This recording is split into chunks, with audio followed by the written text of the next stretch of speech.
சாந்தி. அவ்யக்த சமிக்ஞை 10 செப்டம்பர் 2024. बाबा सुनर हम सभी ईश्वरीय बच्चे दाता के बच्चे हैं. सर्व प्राप्तियां जन्म सिद्ध अधिकार है.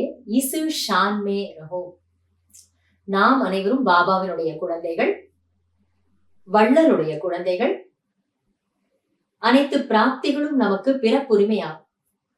நாம் அனைவரும் பாபா, அதாவது ஈஸ்வரனுடைய, கடவுளுடைய குழந்தைகள் ஆகும், வள்ளலுடைய குழந்தைகளாகவும் நம்ம கிட்ட எல்லா பிராப்திகளுமே இருக்கு.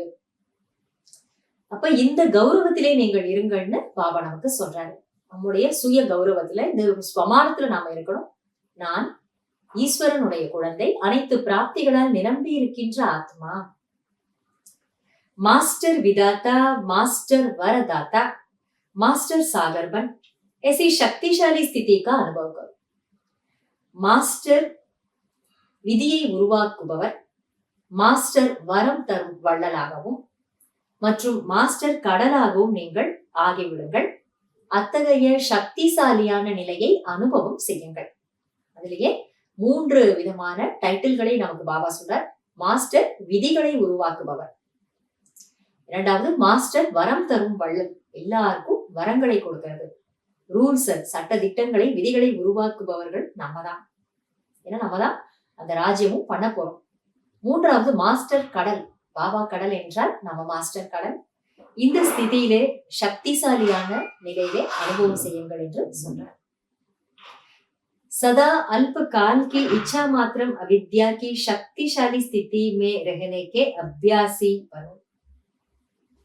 சதா ஆசை என்றால் என்ன என்றே அறியாத அந்த சக்திசாலி நிலையில் இருப்பதற்கான பயிற்சி உள்ளவர்களாக ஆகுங்கள். அதுவும் எந்த மாதிரி ஆசைகள்? அற்ப காலத்தினுடைய ஆசைகள் என்றால் என்னவென்றே எனக்கு தெரியாது. அது போன்ற நிலையை அனுபவம் செய்யுங்கள். அதிலே நீங்கள் நல்ல பயிற்சி உடையவராக ஆகுங்கள் என்று பாபா சொல்றார்.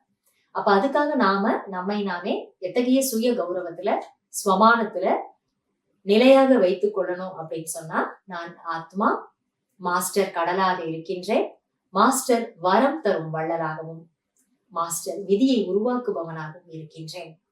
இந்த நிரம்பிய நிலையினுடைய ஸ்வமானத்தையும் அனைத்து பிராப்திகளும் பிறப்புரிமையாக கிடைச்சிருக்குங்கிறதையும் நம்ம ஞாபகம் வச்சுக்கணும். நன்றி பாபா. ஓம் சாந்தி.